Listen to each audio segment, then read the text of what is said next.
previews. En 30 jours. 30 jours. Yes, sir. 30 previews, une par jour. Oui, monsieur. Ça enchaîne. On perd pas le temps. On n'a pas le temps. Comme le cas d'Antic, on n'a pas le temps. Exactement. On s'installe. Bienvenue à Dallas, dans le Texas. Hey! 3e preview d'une équipe texane. Et ce sont les Mavs qui, peut-être pour un bout de temps, pourraient être la dernière équipe texane dont on fait la preview. Il y a moyen. Après le bout de temps, vous savez, quand NBA, tout bouge très vite. Hein. Tout bouge très vite. Pour l'instant, ouais. En attendant le transfert, la demande de transfert de Luka Doncic, ne rentrons pas dans ce genre de considération. On va partir du côté de Dallas chez les Mavs. Vous le connaissez, le concept. Ce sont les 30 previews en 30 jours. La série préférée de votre joueur préféré, même s'il joue face aux Clippers au premier tour. On aura l'occasion, ça aussi, d'en parler en long et en large. Le concept, il ne bouge pas non plus. Vous pouvez aller sur le site de Trash Talk pour lire plein d'articles sur cette magnifique franchise où l'égalité homme-femme est au centre des préoccupations. Exactement. On aura aussi l'occasion de jouer sur les réseaux sociaux et de boire de la bière bien fraîche. Alex, c'était quoi l'indice? Oh, facile, Top Gun. Pete Maverick. Ah! Pete Maverick. Le pilote. Le Gosbo pilote. Et voilà. Voilà. Pas confondre C'est avec des joueurs scientologues qui pourrait y avoir en NBA, dont on ne s'occupera pas. On rentre pas dans ce genre de considération. Non, cela ne nous regarde pas. Non, par contre, ce qui nous regarde, ce sont évidemment toutes les sections des 30 previews en 30 jours. Et donc, on va faire du Gérard d'or, de la question de la mort, plein d'autres choses. Mais on doit commencer. Forcément, mon cher Alex, avec un coup d'œil dans le... Rétroviseur. Qu'est-ce qu'on voit? Encore? Oui, mais enfin, on y voit déjà une régulière pas inintéressante, puisque tu fais 42 wins et 30 défaites, oui c'est ça, 72 matchs, donc c'est un petit peu moins de 60% de victoire, ça t'emmène à la 5e place, tu profites assez bien de la glissade des Lakers, tu profites assez bien de Blazers qui ont eu du mal à vraiment, qui ont eu des passages à vide pendant leur saison. On aura l'occasion évidemment de reparler de Lakers ou de Blazers lors des previews à venir. Me dites pas que c'est trop tôt, hein. C'est à un moment donné, faut que ça tombe. Trop tôt. C'est pas si mal. C'est une régulière pas inintéressante avec des immenses qualités. Hein, des qualités slovènes notamment. Ça, Luka Magic en full effect encore. Hein. Dis donc. 28 points, 8 rebonds et quasiment 9 passes de moyenne en trottinant. Et pourtant, tu vois, si on fait le coup d'œil dans le rétro, Luka, quand il est arrivé dans la saison, oulala, ouais. État de santé, état de forme. Ça va, Luka ? Ouais. D'accord. Dis donc, mon écran, il est en 16/9 ou en normal? Il est en 4 tiers. Luka s'est quand même pointé dans un état genre what the fuck. Le début de saison des Mavs est compliqué. On a parlé de tous les cas de Covid qui ont eu lieu dans les franchises. Dallas était particulièrement impacté aussi. Ils ont été impactés également. Ça a été très très dur. Toujours les mêmes soucis à mettre en place une défense de manière qui soit régulièrement solide. Donc tu as le 20e defensive rating de la saison. Tu es quand même toujours une top 10 attaque. Tu n'es plus l'attaque incroyable de l'année d'avant. 2 ans, ouais, ça c'était énorme. Il y a l'année d'avant, l'année dernière. Oui, c'est ça, il y a saison d'avant. c'était il y a 2 ans avec le Covid et tout. 9e quand même offensive rating. Tu es dans les plus basses pace de la ligue, mais ça c'est logique puisque ton joueur, ton génie par lequel passent toutes les attaques est un joueur de demi-terrain, est un joueur qui aime quand ça joue lentement. Il aime la pointe de vitesse de Luka. Non, puis même au-delà de ça, genre il aime ça en fait, il aime bien, donc il prend son temps, le tempo. Donc ça c'est complètement logique, ça n'empêche pas du tout Dallas d'être performant offensivement. On a du Kristaps qui revient.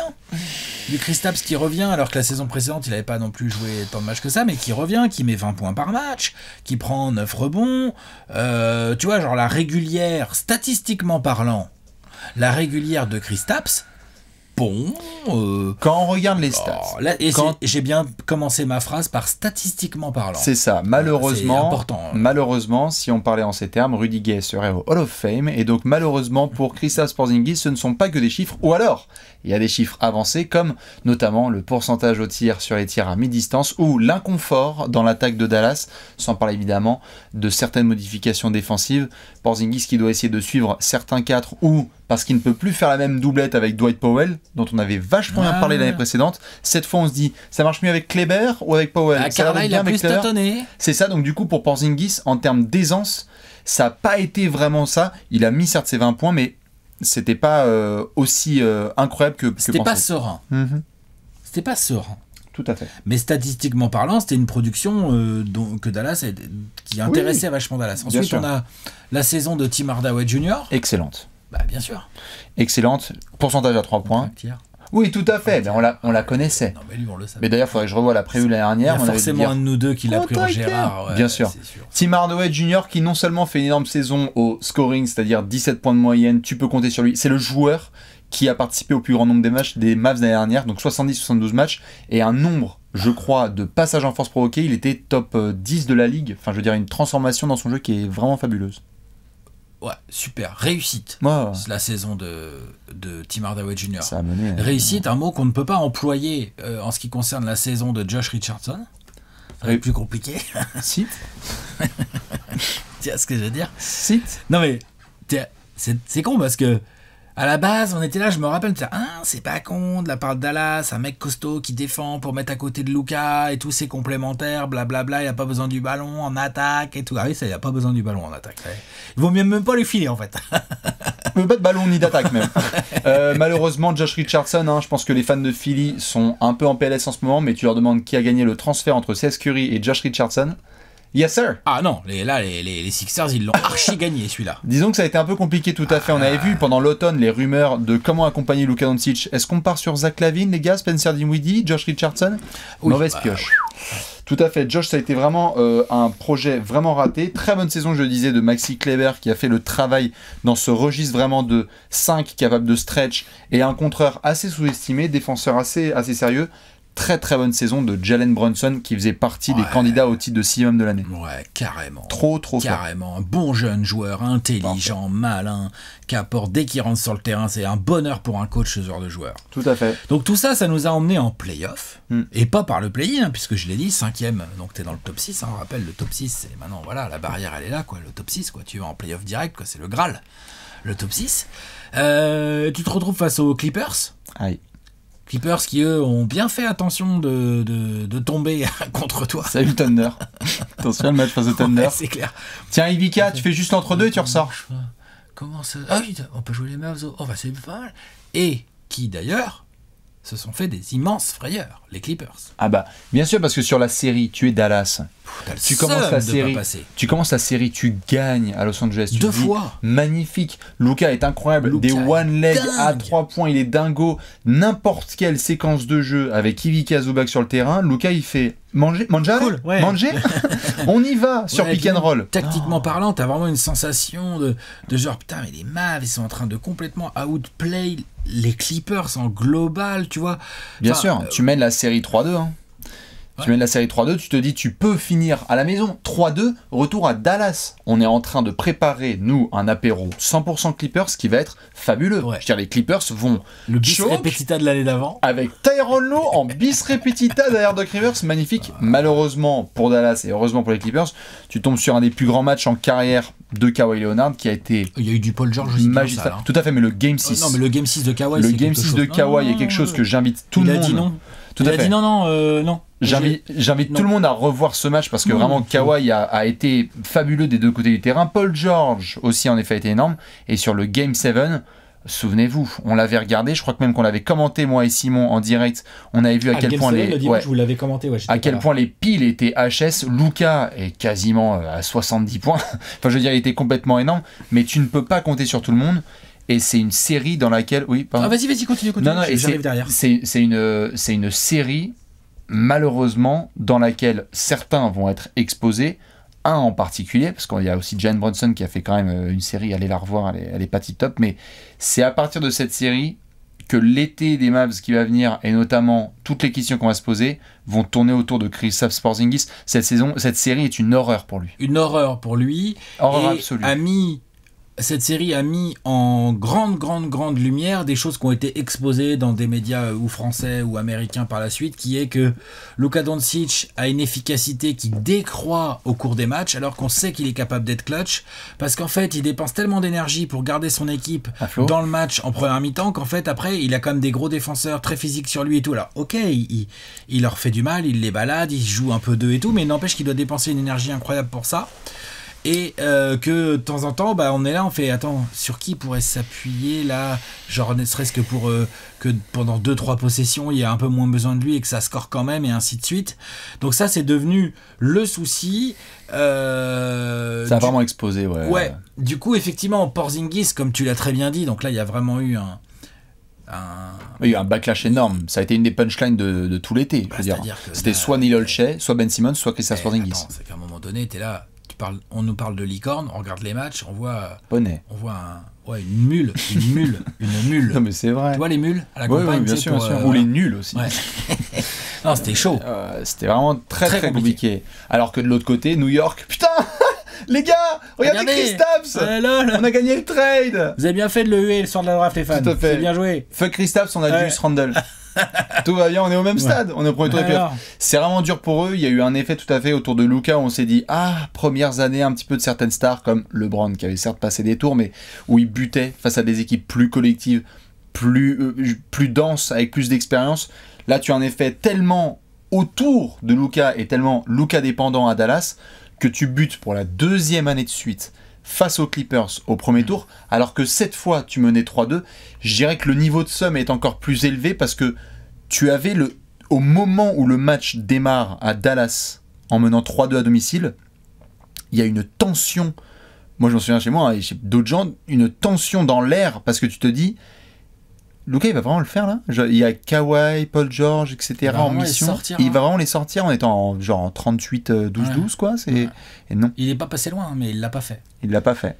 Et du coup, j'allais dire le front office, mais même pas le front office, il y a Mark Cuban qui est arrivé qui a fait c'est bon on m'écoute là, regardez-moi bien. On va tout péter. C'est ma maison, je fais ce que je veux. On va tout péter. C'est ma maison. C'est ça.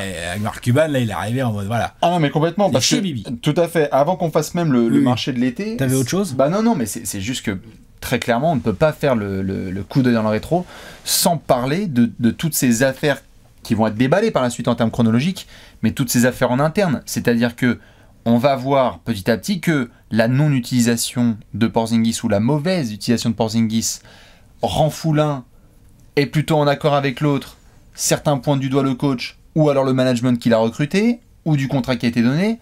Ensuite, le general manager, lui aussi, est pointé du doigt. Content, Donnie Nelson, machin, tout Luka n'est pas content. On a des histoires sur Haralabos Vulgaris, là, Harry Potter, qui fait des histoires en interne dans Dallas, des gros dossiers en fait qui tombent médiatiques.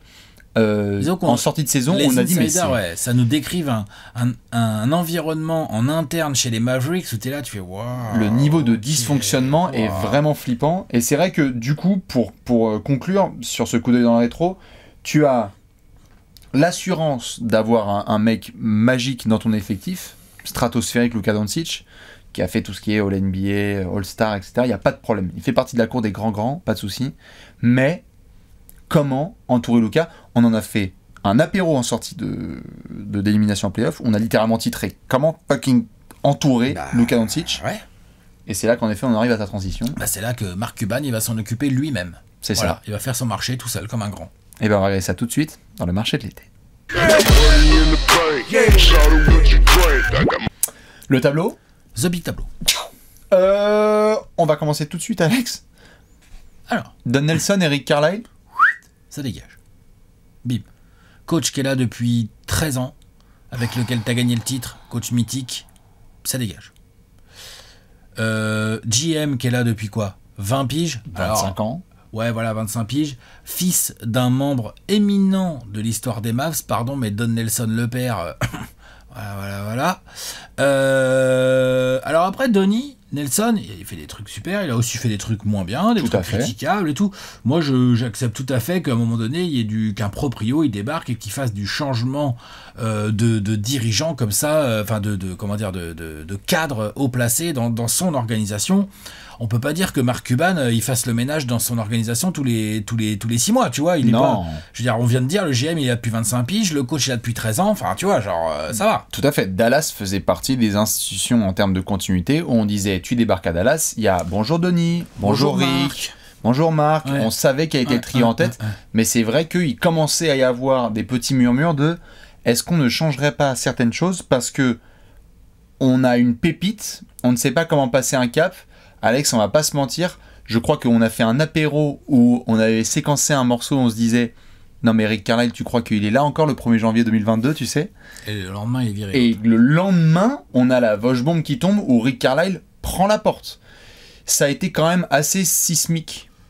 Comme changement, tu fais rentrer Nico Harrison en tant que nouveau GM manager, excellent businessman, c'est ça. Excellent businessman qui va devoir faire ses preuves en termes purs sportifs. Et retour d'un ancien à la maison, Jason Kidd. Jason Kidd sur le banc pour coacher. Et Michael Finlay aussi dans le staff du front office. Oui, Dirk. Non mais attends, hein? Oui, bah il y a Dirk aussi, je crois, il y a JJ Barrett. À croire que le carnet d'adresse de Mark Cuban, il fait 2 pages, quoi. Alors, sur Basketball référence. Je suis appelé Michael. Comment tu vas, Michael? Il est dispo, Ref la Friends. Tu rappelles Brian Cardinal, s'il te plaît. Il fait quoi des Sean Stevenson? C'est ça. Oh putain, il y a de My Enemy, alors? Non, mais c'est vrai qu'il y a eu du gros mouvement. Pour ceux qui s'attendent à ce qu'on parle des joueurs tout de suite, on ne peut pas commencer sans parler de ces mouvements parce que dans des franchises stables comme ça, imaginez à Miami qu'on fasse le tableau, le gros tableau. Le gros tableau. Alors, Pat Riley, ça dégage. Pat Riley, au revoir. Greg Popovich, R.C. Buford, salut. Non, c'est énorme. Ouais. C'est énorme à Dallas. Non, c'est clair. Et donc, du coup, au moins, Cuban, en bon businessman qu'il est, fait les choses un peu dans l'ordre. C'est-à-dire qu'il a rapidement... Bah là, pour le coup, là, il fait les choses dans l'ordre. En termes de business. C'est-à-dire qu'on dit souvent, tu sais, oui, le problème, c'est que des fois, les mecs, ils laissent un GM prendre un coach, et puis après, ils changent le... Là, il a tout fait un peu en même temps, mais donc, du coup, au moins, il a une nouvelle équipe qui arrive. Avec un nouveau GM, un peu de nouveau staff au front office, et un nouveau coach. Tu vois, genre, j'ose imaginer qu'il y a eu un minimum de concertation et que ces gars-là ont un projet commun. Normalement. Oh, quand même, si, je pense qu'il y a un projet commun qui a été discuté et fortement chapeauté par Mark Cuban. Lucas, tu peux... Voilà, je vous présente le projet commun. Alors, ça s'appelle, après moi, L-U-K-A, Lucas, tu peux... plus loin, B-O-N-C-I-C. Voilà le projet, messieurs. Non mais attends, c'est ça. Tu vois, mais au moins, c'est un projet commun. Je suis d'accord là-dessus. Ils ont essayé de tourner une page qui n'était pas facile. Et donc, je sais qu'en ayant discuté avec certains fans des Mavs de longue date, il y a à la fois un déchirement un petit peu sentimental parce que Rick Carlisle, bonjour, hein. On a parlé dans la preview des Pacers, t'as récupéré un des meilleurs coachs de notre génération et de l'histoire. Bien sûr. Il est énorme. Maintenant, tu fais un pari Jason Kidd, on va voir ce que ça donne, et tu as changé de general manager. Il y a un déchirement sentimental parce que Donnie Nelson, c'est Dirk, c'est Nash, c'est l'année du titre, c'est Luka Doncic. Enfin, je veux dire, sur le recrutement même, il y a eu aussi Donnie Nelson qui était dans le cœur du délire. Donc, il y a cette grosse page qui tourne. Maintenant, les nouvelles acquisitions qui ont eu lieu, parce qu'on est obligé quand même de parler des joueurs, tu as été chopé Reggie Bullock des Knicks dans un rôle dont tu as besoin qui est vraiment de 3&D du côté de Dallas. C'est le rôle qu'on voulait pour Josh Richardson, qui lui a pris la porte. Hein. Ça. Voilà, ça n'a pas fonctionné. T'as mis Reggie Bullock. 3&C. Ouais, et après, ils ont pris Sterling Brown aussi. Sterling Brown, c'est un très très bon ajout, assez discret pour essayer notamment d'apporter un petit peu de scoring, capacité à créer un tout petit peu pour lui-même et bien défendre, donc ça c'est bien. Ouais. Et puis Moses Brown, si je dis pas de bêtises, c'est pas Moses Brown? Si, mais il n'y a pas que. Non. Et monsieur Kifran Nilikina. Bah finalement, il était drafté au bon endroit. Ouais, exactement. C'est bon, ils l'ont pris, non? Alors qu'on débattait de Dennis Smith Jr. versus Frank Ntilikina il y a quelques saisons, c'est bon. Phil Jackson n'a pas drafté Frank Ntilikina, il a été drafté par les Mavericks. Il va enfin pouvoir débuter sa carrière. On avait discuté début septembre de savoir où est-ce qu'allait finir Frank. Est-ce que c'était en Europe? Est-ce que c'était en NBA? Il a une chance de pouvoir apporter quelque chose de bien. C'est de la défense et un petit peu d'énergie en sortie de banc. Voilà, c'est ça, exactement. En tout cas, c'est cool pour lui d'avoir trouvé un point de chute dans une équipe ambitieuse. Une équipe qui pourrait tout à fait avoir besoin de ses qualités, là, comme tu viens de le dire. Ouais. Ah non, mais clairement. Donc, du coup, voilà. Ça, c'est clair qu'on est content de voir Frank dans les arrivées chez les Mavs. Tout à fait. Côté départ, il n'y a pas grand-chose à noter. Je veux dire, j'ai Josh Richardson. On a parlé de Rick Carlisle et de Donnie Nelson, bien évidemment. Ah non, mais ils font une parade pour Josh Richardson. Ouais. Ah non, mais ils sont heureux, les mecs. Ouais. Hein. Et après, il y a de la prolongation. Et alors, par contre, Mark Cuban, il a fait OK. Alors, bougez pas. Ah oui, attendez, je vais sortir le chéquier. Alors. Alors déjà, Luka et pas que le Tchéquie, on va tous aller en Slovénie. Ils ont pris l'avion, ils ont fait des ports. C'est où? C'est Marseille, c'est ça la Slovénie? Parce on les met où les mallettes? Rien à la géographie. On les met où les mallettes, Madame Doncic? C'est ça, ouais. Comme on dit, bon, félicitations.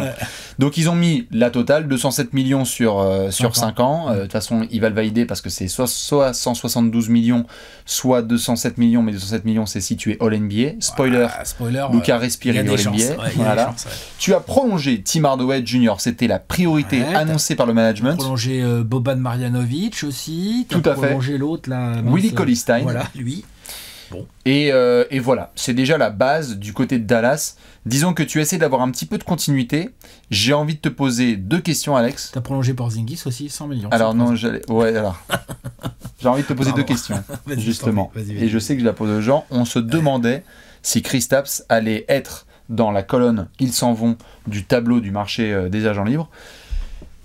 On conserve le projet Porzingis. On se posait la question pendant l'été de savoir comment est-ce qu'il allait être mieux utilisé par son futur coach, en l'occurrence Jason Kidd.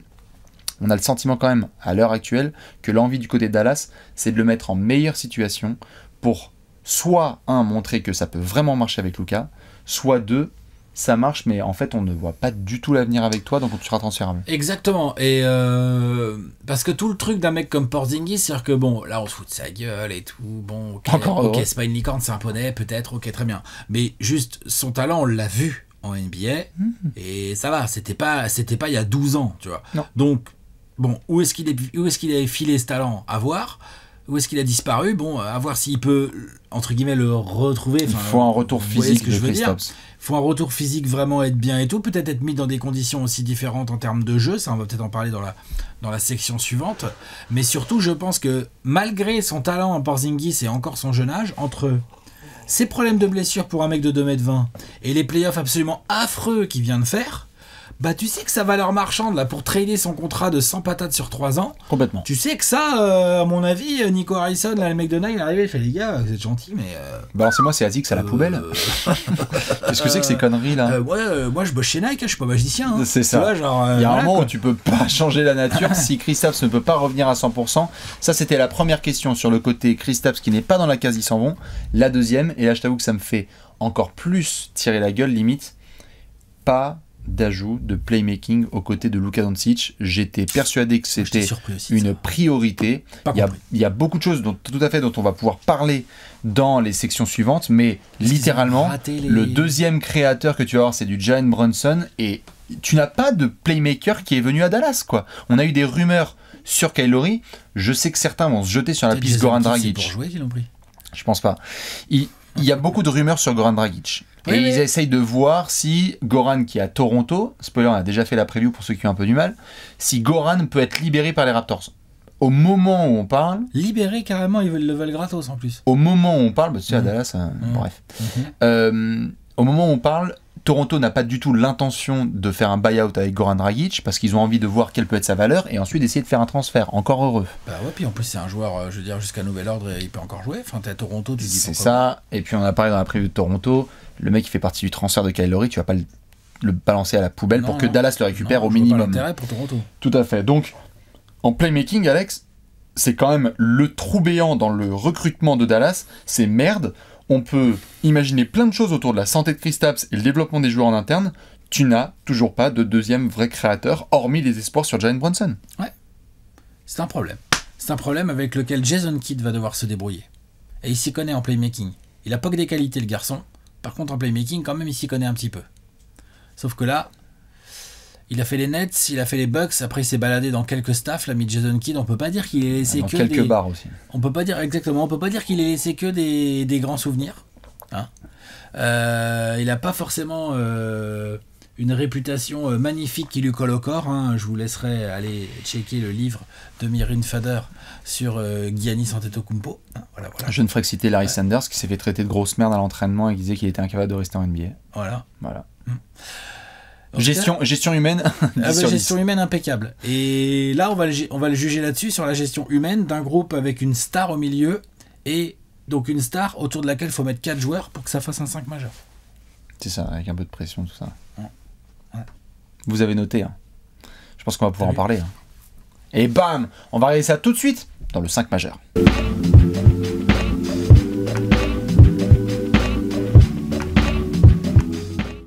Le 5 majeur, avec un meneur, un arrière, un ailier fort et un pivot.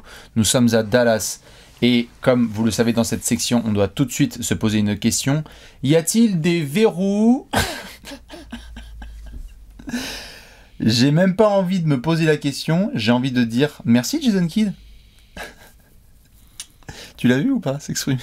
Non, j'ai pas vu. Il a donné le 5 majeur. Ah, il a donné son 5 majeur. Il a donné le 5 majeur. Enfin, en tout cas, il a donné les 5 majeurs en disant on va le taffer en pré-saison et on va voir ce que ça donne. Bah, j'ai même pas vu dire ça. Pour moi, j'ai 4 verrous. Après, allez. Je vais voir ce qu'il a dit, Jason. Tout à fait. Il avait dit en tout cas sur la pré-saison, tu sais quoi, on va faire les verrous. On va dire qu'on a 4 verrous. Et moi, j'ajoute le 5e par rapport à ce qu'a dit Jason Kidd. Doncic. À la main, Doncic. Tim Hardaway Jr. En 2. Ouais. Après, j'ai du Dorian Finney-Smith quand même. Tout à fait. J'ai Kristaps Porzingis. Tout à fait. Donné, voilà. Donc voilà. Et après, est-ce que Kristaps c'est ton 5 avec Porzingis c'est ton 4 et du coup, il faut plutôt que tu fasses rentrer un Reggie Bullock? C'est ça qu'il a dit, Jason? Malheureusement, non. D'accord. Il a dit quoi? Willie Cauley-Stein? Non. C'est Dwight Powell qui sera de retour dans le 5 majeur en tout cas de ce qui a été pressenti. D'accord. Et donc, littéralement, ce qui a été beaucoup médiatisé sur le Media Day, et on va suivre ça sur la pré-saison, c'est Kristaps Porzingis sera ailier fort cette saison. D'accord. Bon, après, Dwight, il peut aller se bouffer les... Dwight Powell, hein, pour ceux qui ont du Dwight Powell, ouais. Dwight Powell, il peut se bouffer, genre, le plus gros intérieur adverse, il sera aussi pour lui. L'idée... C'est une paire qui me fait pas rêver défensivement, ça, disons. L'idée est d'être interchangeable, c'est-à-dire qu'il puisse utiliser du Porzingis en 4 en attaque, en 5 en défense, puisque Dwight Powell, comme tu l'as dit, est beaucoup plus mobile, en tout cas, pour aller fuir sur des 4, parce que les 4 de la NBA moderne, Porzingis... c'est ça, le problème, c'est que Porzingis, l'autre, il va grincer, quoi. KD est en ville. Même sans aller jusque-là. Non, bien sûr. John Collins. Genre Jay Crowder, c'est un feu follet à côté de Porzingis. Tu sais ce que je veux dire? Tu sais ce que je veux dire? Panier. Mais en tout cas, c'est ce qui a été vraiment pour le coup. Je vous laisse regarder ce qui s'est dit dans l'actualité. C'est Jason Kidd parlait du fait que l'intention du côté de Dallas, c'est de faire de Kristaps Porzingis, en tout cas dans un rôle d'ailier fort, un joueur qui retrouve ses bases, donc qui fuit certaines responsabilités, non pas Kristaps, genre je fuis, merci, au revoir. C'est littéralement faire en sorte que son coaching staff l'éloigne de responsabilités de pivot sur lesquelles il s'est fait assez souvent exposer. D'accord. Bon. On peut ne pas être d'accord, mais en tous les cas, Alex, là où on est d'accord, c'est qu'on a 4 verrous. Oui. Après, faut voir. Je pense quand même que Reggie Bullock aura du temps de jeu parce qu'ils ont besoin de lui. Ouais, les rumeurs sont sur lui en potentiel 5e starter si ça change. Oh, ils auront besoin de lui. Son côté 3&D qui va pas demander le ballon, qui va fermer sa bouche, qui va se coller sur le gros extérieur adverse et qui peut vraiment faire tomber les 3, c'est quand même super. Tout à fait. Au passage, une attaque où Luka a le ballon avec un écran Finney-Smith ou un écran Porzingis et t'as des Tim Hardaway et des Bullock dans les corners et tout, c'est quand même un petit peu pas facile à défendre. Hein. Tout à fait. Il y a des options. Je pense que là on est d'accord, tous les deux, c'est que tu as 4 verrous sûrs et que si on sent dès le début de saison qu'il y a des modifications à faire, tu auras 4 verrous. Et après, tu parlais de Reggie Bullock. Il y a eu des rumeurs autour de Sterling Brown qui peut apporter aussi un profil comme ça de 3&D. Oui, qui il shoot moins bien que Bullock, j'ai l'impression, donc je le vois un peu derrière dans la rotation. Au passage, on peut constater que cette rotation du poste 3, moi je trouve Finney-Smith, je l'aime bien en 4. Oui. Donc je trouve la rotation du poste 3, je la trouve pas folle, moi, léger, côté Mavs. Ouais, c'est pour ça que j'en parle. Après, la rotation sur les postes 4-5 entre Porzingis, donc tu as dit Dwight Powell, il y a Maxi Kleber, il y a Finney-Smith qui peut venir. Il y a moyen de bricoler des choses, mais enfin, c'est comme... Moi, tu vois, toi, t'as été surpris que Dallas ne rajoute pas un deuxième créateur pour soulager Doncic à ce niveau-là. Moi, j'ai été assez surpris que ça essaye pas de bricoler différemment le front de courte. Tu veux dire le poste 3-4? Pardon, ouais, non, le 4-5, ouais. Le 4-5, ouais, je sais pas, t'as Boban, Willie Cauley-Stein. Alors j'espère que vous aimez la taille. Hein. Non mais Boban, Willie Cauley-Stein, Porzingis, c'est pas moderne tout ça. C'est pas moderne du tout. Les pauvres Kleber et Dwight Powell, ils vont encore être en train de faire les poubelles alors que c'est des joueurs qui peuvent faire mieux que ça. Hein. Ouais. Tu vois, genre moi j'ai bien aimé par exemple le premier tour de playoff de Maxi Kleber là contre les Clippers. Moi j'ai trouvé ça pas mal du tout. Hein. Il se bat, il se donne, le peu qu'il a été utilisé, il a donné quoi. C'est pour ça qu'il y aura peut-être des line-up qui ont été testés par le passé en termes de pure offensive et defensive rating où Kleber et Porzingis peuvent amener un combo offensif et défensif qui est très intéressant. C'est-à-dire qu'il y a eu des séquences de jeu sur lesquelles les deux, ça fonctionne tellement bien, parce que Kleber en plus a vraiment un côté très sous-estimé en défense, à la fois dans une certaine mobilité, mais aussi en vrai sérieux défensif. C'est-à-dire que il arrive à lire le jeu et à ne pas prendre de risques. Il est tout le temps, il n'ira pas faire des dingueries, mais il va faire ce qu'il faut. Un joueur intelligent. Et c'est un joueur intelligent, donc c'est pour ça que là où je te suis, c'est que sur les postes 3-4, moi je t'avoue que parfois je me pose des grosses questions parce que on est en train de se demander qui sont des vrais titulaires d'équipes qui vont loin là-dedans. J'espère que vous aimez la taille. Boban Marjanovic, c'est 2m22. 22, ouais. Porzingis, 2m20. Willie Cauley-Stein, 2m13. Moses Brown, 2m20, 2m18. 18, il fait Ah, il est énorme, Moses Brown. Okay, Et Dwight Powell et Maxi Kleber, c'est les 6'10", donc ils font 2m08, 2m09, quoi. Du coup, c'est très bien d'avoir de la taille, mais t'es pas là pour juste accumuler des arbres. Il faut essayer aussi d'avoir des mecs grands de qualité, quoi. Bah c'est ça, ils ont des qualités, mais je trouve pas ça très moderne. Mais c'est pas très moderne, voilà, c'est ça. Et puis en plus, qui défend vraiment bien là-dedans? Bon, Dorian Finney-Smith, il défend vraiment bien sur les postes 3-4. Oui. Mais sinon? Dans l'effectif, oui. Il compte sur Reggie Bullock, il compte sur Sterling Brown. Hardaway Jr. a fait des progrès au niveau de ses passages en force, mais c'est pas énorme. Il y a Dorian Finney-Smith, Maxi Kleber et beaucoup qui est demandé sur les progrès de Kristaps Porzingis. Le retour en forme. Bah putain. Ça fait beaucoup de what if, ouais. Dis donc. Voilà. Donc. C'est pas pour rien qu'ils étaient 20e. Hein. Il y a la continuité, mais ils sont 20e défensifs. Pour moi, l'équilibre. Beaucoup de choses restent à faire encore pour trouver un équilibre tactico-technique là dans ces histoires de rotation. Jason Kidd, il a du pain sur la planche. Il a des joueurs. Il a de quoi attaquer.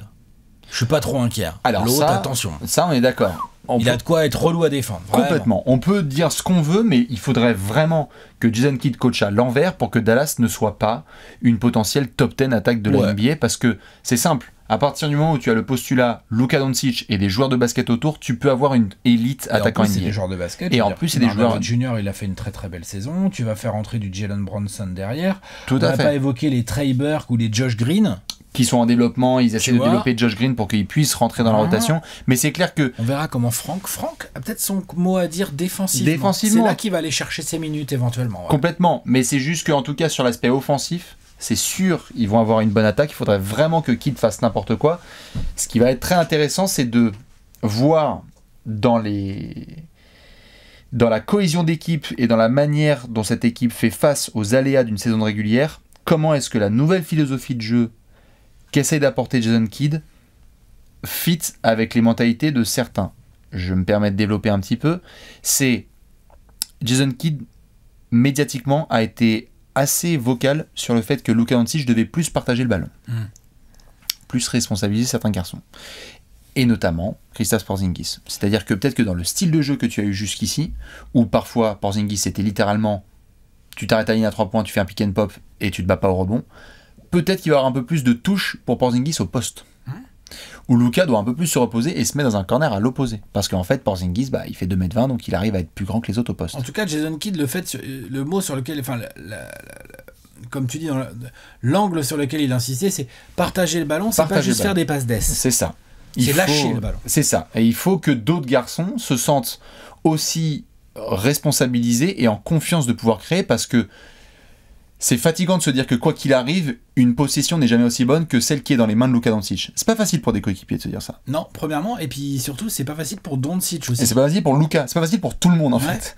C'est pas facile pour un coach, donc Rick Carlisle l'a dit, genre je suis très content de retrouver dans une équipe où il y a un peu plus d'équilibre. Donc je pense que Kidd a raison sur cet angle-là. À voir.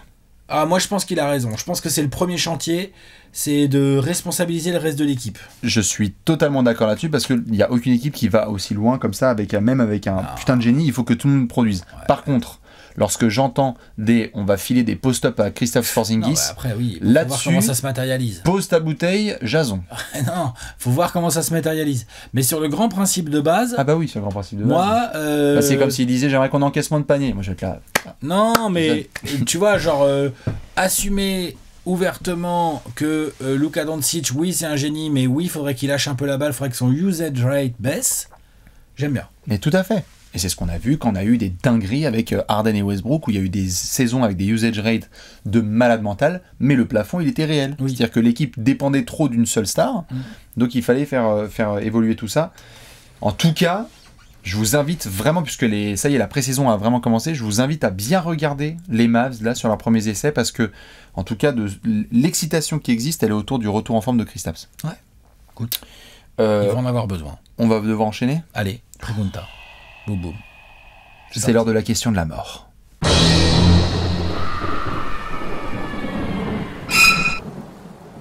La question. La pregunta. Of the Muerte. Dallas, on n'est pas loin du Mexique, donc c'est une pregunta. C'est ça. Doit-on respecter les hommes autant que les femmes? Ce n'est pas la question de la mort à Dallas. Je vous laisse regarder ce qui se passe à l'intérieur de cette franchise. On va surtout devoir se concentrer sur la question suivante. Alex, tu es prêt? Je suis prêt. Comment éviter une belle saison régulière, puis une sortie au premier tour des playoffs? Ça me fait pleurer. Putain. Bonne question. On va encore faire ça là à Dallas? Bonne question.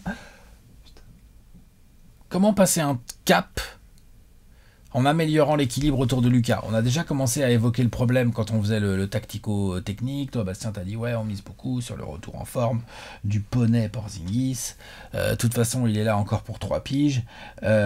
Moi, personnellement, j'ai vraiment envie d'insister sur le côté défensif. Si cette équipe, est-ce que Jason Kidd, est-ce que les joueurs, comment est le projet à ce niveau-là?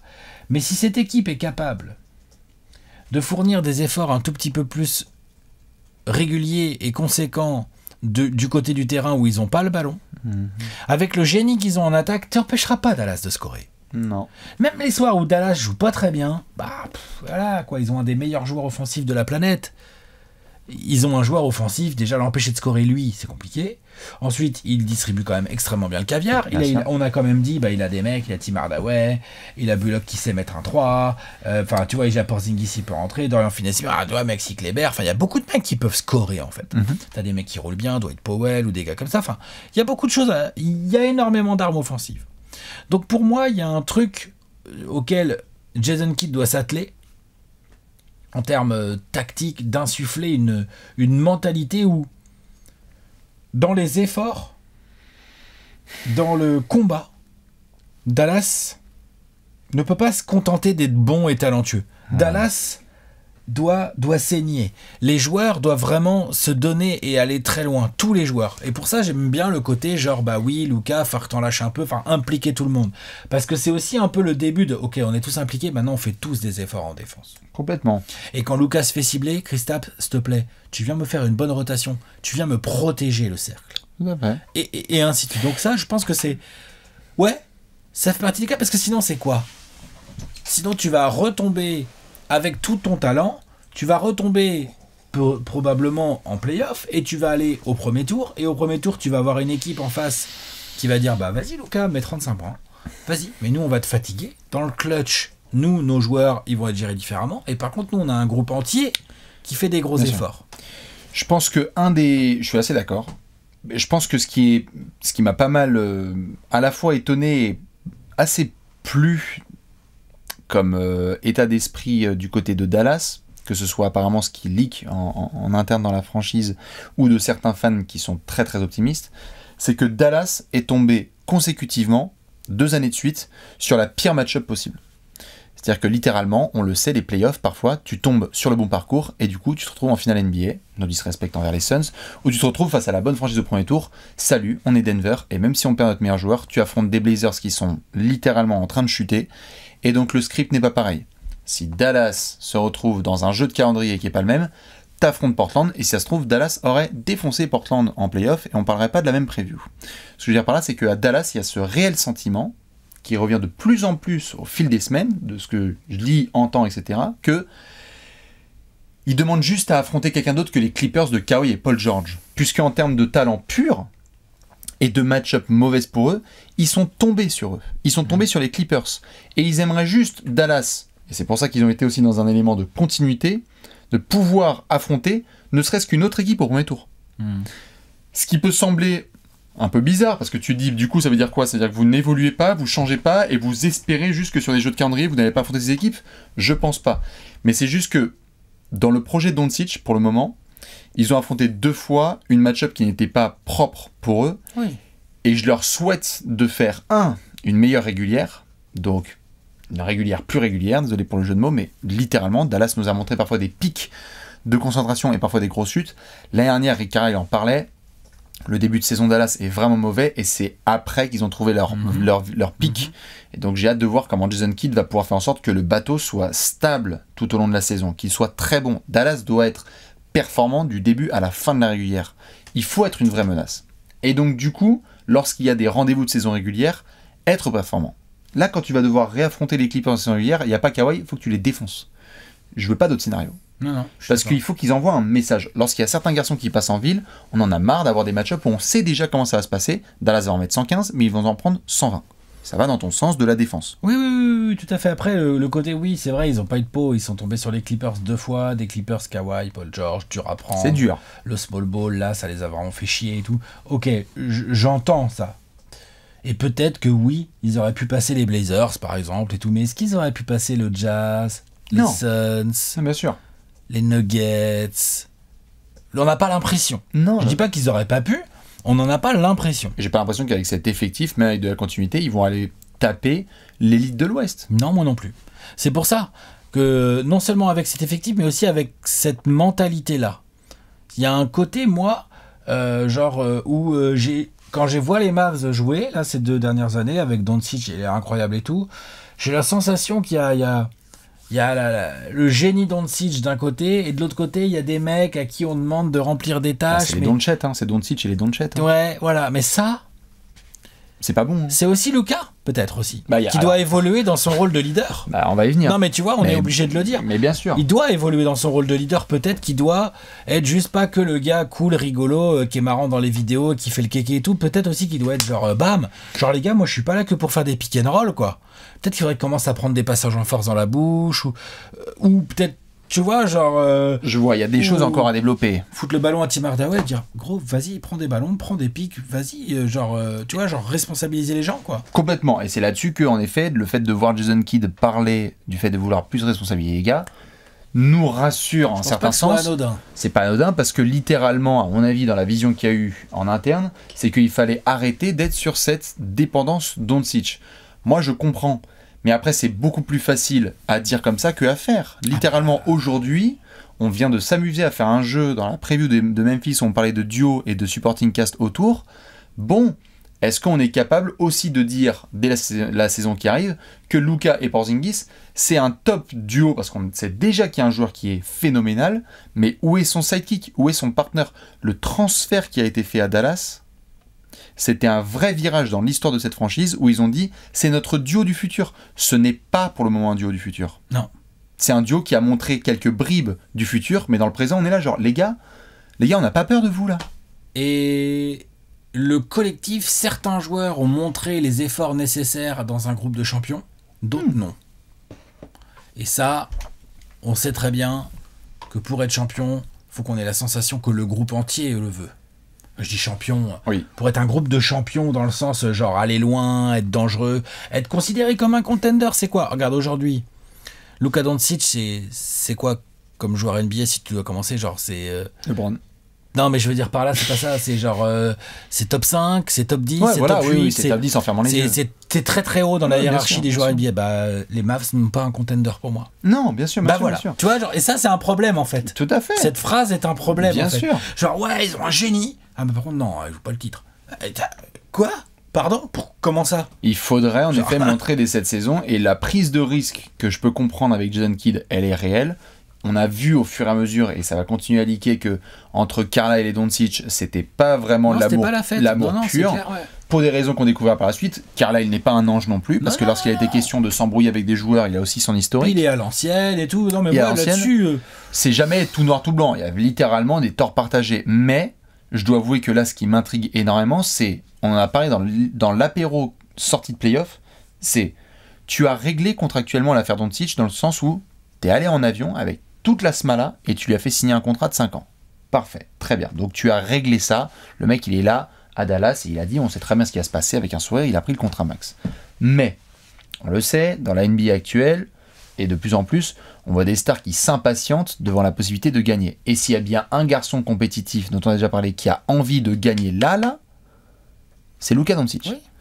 Donc, je veux bien voir la responsabilisation des coéquipiers, le step-up de Porzingis, etc. Mais si ça ne passe pas avec Porzingis, qu'ils n'arrivent pas trop à transférer la bête, c'est-à-dire que littéralement ils lui mettent un espèce de sidekick pas non plus tip-top, tu vois. Et que du coup avec Jason Kidd tu sens pas qu'il y a un vrai step-up vis-à-vis de Rick Carlisle, qui est une phrase qu'il va falloir prononcer quand même. Hein. C'est-à-dire que Jason Kidd, quel changement ça a fait pour les Dallas Mavericks. Celle-là elle est balèze. Je veux bien la séquencer pour la sortir dans 2 ans, tu vois. Donc si déjà, tu n'y arrives pas, tu changes, t'enlèves Rick Carlisle, il faut upgrader au coach, c'est pas facile hein, de toute façon. C'est ça. Si tu n'y arrives pas, attention. Parce qu'on a déjà eu des phénomènes comme ça qui en fait stagnent dans des franchises qui sont un peu dysfonctionnelles et qui n'arrivent pas aussi bien que possible à entourer leur... C'est pas bouffer une pizza avec Pat Riley lui, hein, Doncic. Hein, bah, alors là... Il a fait, hey, Luka. Ou à Atlanta. Ouais. Oh, tu t'enflammes. Vous pourriez leur envoyer Cam Reddish, il était à eux à la base. Non, on a gagné le trade. Non mais plus sérieusement, c'est vrai qu'il y a un vrai challenge là pour Dallas qui est don't fuck up Luka Doncic quoi. Le mec est très très fort, trop fort, tout le monde s'accorde à le dire, mettons-lui des pièces. Ouais. Devin en a eu. Faisons-le progresser et mettons-lui des pièces. Devin en a eu. Ouais, ah bien sûr. D'autres garçons en ont eu. Joël, etc. Tous ces garçons ont eu la possibilité de pouvoir se développer. Là, on a vu l'été des Mavs, c'est quoi? C'est littéralement trust Jason Kidd. C'est trust Jason Kidd et trust Kristaps Porzingis. Bah tu sais que cette phrase... c'est pour ça, hein, moi je dis ça. C'est beau, ça va être excitant. Hein, c'est pour ça que je dis tout génie qu'il est. Aujourd'hui, à l'instant T, Luka Doncic ne fait pas partie d'une équipe de contenders. Bon. Voilà. Dites-nous ce que vous pensez de tout ça dans la question de la mort. Est-ce que c'est une histoire de tirage au sort pour jouer une équipe au premier tour des playoffs? Est-ce que tu te ferais un chemin comme ça? Ou est-ce que c'est littéralement, comme on le pense, plutôt une équipe qui a un peu des petites réserves là, au moment où on affronte l'élite? Dans tous les cas, Alex, on va devoir se pencher sur un trophée du peuple. The Gerrard. C'est l'heure du Gérard d'or.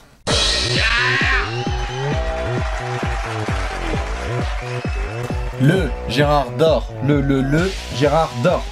Alex, rattrape-toi s'il te plaît. Allez, s'il te plaît. Allez, on s'applique là. Hop là. Voilà, ça c'est très propre. C'est impeccable. Pick and roll de Doncic. Les voisins sont contents. Vous le savez, dans cette section, nous sommes à Dallas, dans l'American Airlines Arena Center. Comment ça s'appelle déjà? American Airlines Center? L'America West, je sais pas quoi, machin. Bref. Assurance Arena. Des avions et Mark Cuban. Ouais. On va cliquer sur cette équipe parce qu'il y a un joueur qui va nous faire cliquer plus que les autres. Alex, c'est qui ton Gérard? Jalen Brunson. À gauche. Bah vas-y mon pote, hein. C'est toi le ball handler derrière Luka Doncic. Vas-y mon poteau. Applique-toi. N'empêche que très belle progression l'année dernière lors de Jalen Brunson. Qui a réussi à augmenter son scoring, un petit peu son niveau de passe et tout. Il est à 12 points et demi, 3 passes, 3 passes et demi, 3 4 rebonds.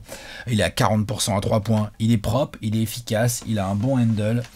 Il fait pas de fioritures. Il joue propre. Je viens de le dire 2 fois, ouais, je vais le redire aussi. Il joue très propre. Jalen Brunson est très propre. Il est efficace. Non mais vraiment, ça fait plaisir de voir ce genre de jeune joueur. C'est que du bonheur, à mon avis, pour un coach. Il peut vraiment te diriger la seconde unit.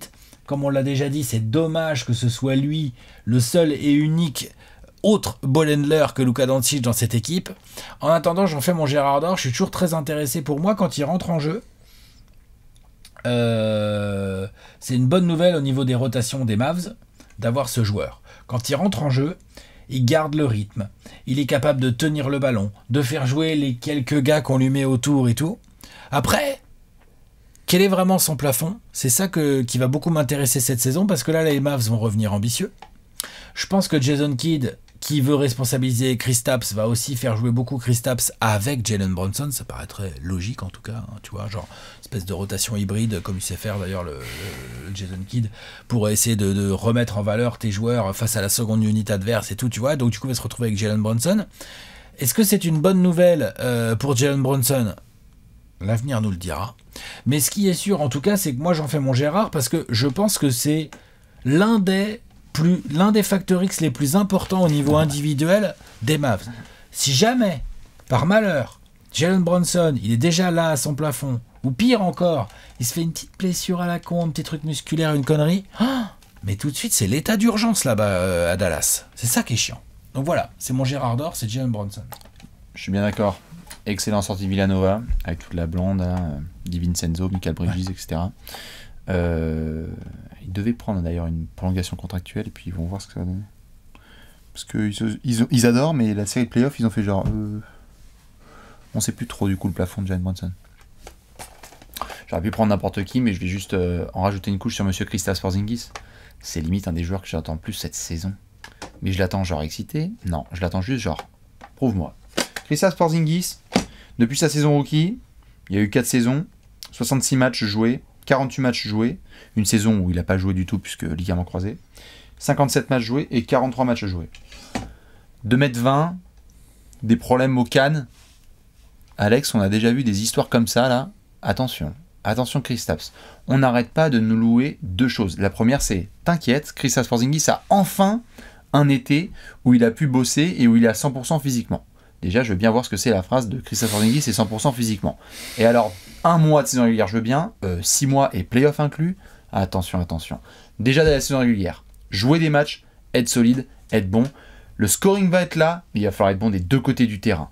Il y a eu des modifications qui ont été faites de coach et de style de jeu pour mettre encore plus en avant Kristaps Porzingis et justement montrer que c'est une paire à Dallas. Attention, ça fait beaucoup de pression sur les épaules d'un joueur. Est-ce que je pense qu'il est capable de faire une grande saison et d'évoluer à un niveau All-Star? Oui, je l'affirme. Je pense que vraiment Kristaps peut nous montrer cette saison qu'il peut fermer des bouches. Mais même avec une belle régulière, on va t'attendre aussi en play-off, en capacité à s'adapter. Et donc Porzingis, franchement, bah ouais, c'est peut-être un des 5 mecs les plus énigmatiques et les plus attendus dans ma sphère NBA sur la saison à venir. Parce que si Kristaps il retrouve son niveau, bah Dallas fait automatiquement flipper et à ce moment-là tout le script change. Ouah, fuck Rick Carlisle, c'était trop bien. En fait, Donnie Nelson, on est nettement mieux sans toi, c'est parfait. Ou alors ça ne marche pas. Il y a une nouvelle blessure, il y a 40 matchs, c'est une galère avec Luka. Et alors là, l'ambiance à Dallas, bonjour pour le trader aussi. Et donc je terminerai ma section évidemment avec, comme tu le disais tout à l'heure en détail, 31 650 000 pour cette saison, 33 800 000 pour la suivante et une player option à 36 millions pour la saison 2023-24. Kristaps, ferme toutes les bouches cette saison s'il te plaît. Ce sera mon Gérard d'or. Ok. Alex et Monsieur Jalen Brunson, dites-nous qui est votre Gérard. On va devoir terminer avec une grosse section. Allez, pronostic, c'est parti. C'est l'heure du pronostic.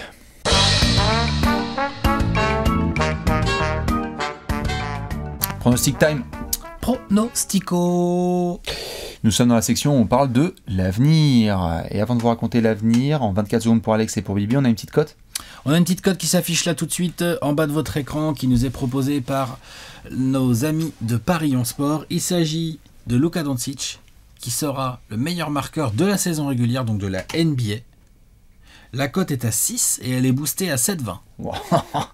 Meilleur marqueur, Luka Doncic. Mais on a dit qu'on allait responsabiliser tout le monde. Exactement, avec ce que vient de dire Jason Kidd, voilà, chacun en tirera ce qu'il veut. Après, est-ce que ça veut dire que Luka Doncic ne peut pas être meilleur marqueur de la saison? Non, il peut. C'est un énorme scoreur. Il va rentrer dans sa 4e saison NBA. Il va commencer à en connaître tous les recoins. On va lui envoyer des gros défenseurs, mais honnêtement, il n'en a pas grand-chose à faire. Beaucoup de ballons vont évidemment passer par lui. Luka Doncic peut décemment être considéré parmi les clients qui vont taper les 30 points de moyenne et qui peuvent du coup devenir meilleur scoreur de la saison. Je suis bien d'accord. Cote à 6. Pour peu que Kristaps justement se fasse un truc. Luka, tu peux tourner à 40 points de moyenne, s'il te plaît? C'est ça. Pas de problème. Faire des grosses saisons, des grosses semaines là et tout. Non, tout à fait, je suis d'accord. Il est capable. Ouais, il en est tout cas, capable. vous le savez, pendant 24 heures, la cote elle est boostée, donc vous pouvez en profiter, mais disclaimer. Il n'empêche que même si vous avez un salaire à la Porzingis, il faut éviter de jouer ce que vous ne pouvez pas perdre. Ah ouais, alors là vraiment, surtout si vous avez, notamment si vous avez le salaire de Kristaps Porzingis. Sinon, vous pouvez donner à de la charité, etc. Enfin, il y a tout le coup à faire. Et sinon, on a un over-under, il est à 45,5.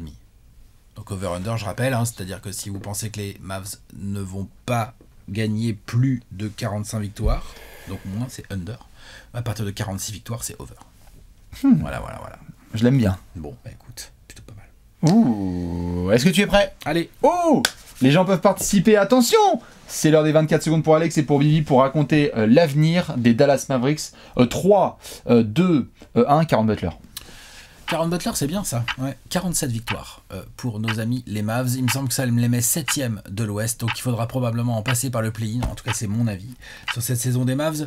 Luka, avec des très bons role-players, Ça va gagner du match en saison régulière. Là, je leur mets aux alentours de 55% de victoire parce que je pense aussi qu'à l'Ouest, d'autres équipes vont les attendre au tournant. Et j'ai un peu peur de la première saison, de la mise en route avec Jason Kidd, comment Kristaps Porzingis va revenir et tout. Il y a pas mal d'éléments qui me font dire que ça va être solide. Mais voilà, 47 victoires, 7ème, ça me paraît être un bon range. Parfait. Voilà. On devrait changer le nom de ce timer et dire 73 secondes par Alex, 73 secondes pour Bibi. Je vais essayer de faire aussi bien. J'ai bien aimé ton prono. Peut-être que ce sera mieux, peut-être que ce sera moins bien. 3, 2, 1, top prono. 48 victoires pour les Mavs, top 6 de la conférence Ouest. Ils vont être 6ème. T'as Luka Doncic, c'est bon. T'es ultra compétitif. 48 victoires, je pense qu'ils sont totalement capables de le faire. On va compter sur un bon Porzingis. Il y a peut-être des choses à devoir vraiment gérer d'entrée sur le starting line-up de Jason Kidd. Beaucoup de frayeur. Mais quelque part, la saison régulière, je m'en tape de Dallas. Rendez-vous en play-off pour jouer mieux. Vous avez 6 mois pour travailler un vrai jeu collectif. On se retrouve au premier tour en espérant qu'il n'y ait pas les Clippers de Kawhi de retour. Et sinon, il faudra au moins passer un tour. Sinon, rendez-vous dans les rumeurs de transfert. Tout à fait. Bon bah voilà, c'est pas mal ça. On est bueno? Allez. Et ben on va montrer le gros tableau. Le gros tableau, mec d'Alléance. Ça se remplit, ça se remplit, ça se remplit. Moi j'ai une équipe du top 6 de l'Ouest. Pas moi. Les fans de Dallas pas moi. PLS. Pas moi. Dites-nous où vous mettez les Dallas Mavericks de Luka Doncic et compagnie. Nous, bien évidemment, vous savez ce qui va se passer. On va vous retrouver demain. Je vais vous faire plein de bisous et surtout, vous laisser avec l'indice d'Alexinator, c'est quoi? L'indice, c'est vert, jaune, bleu.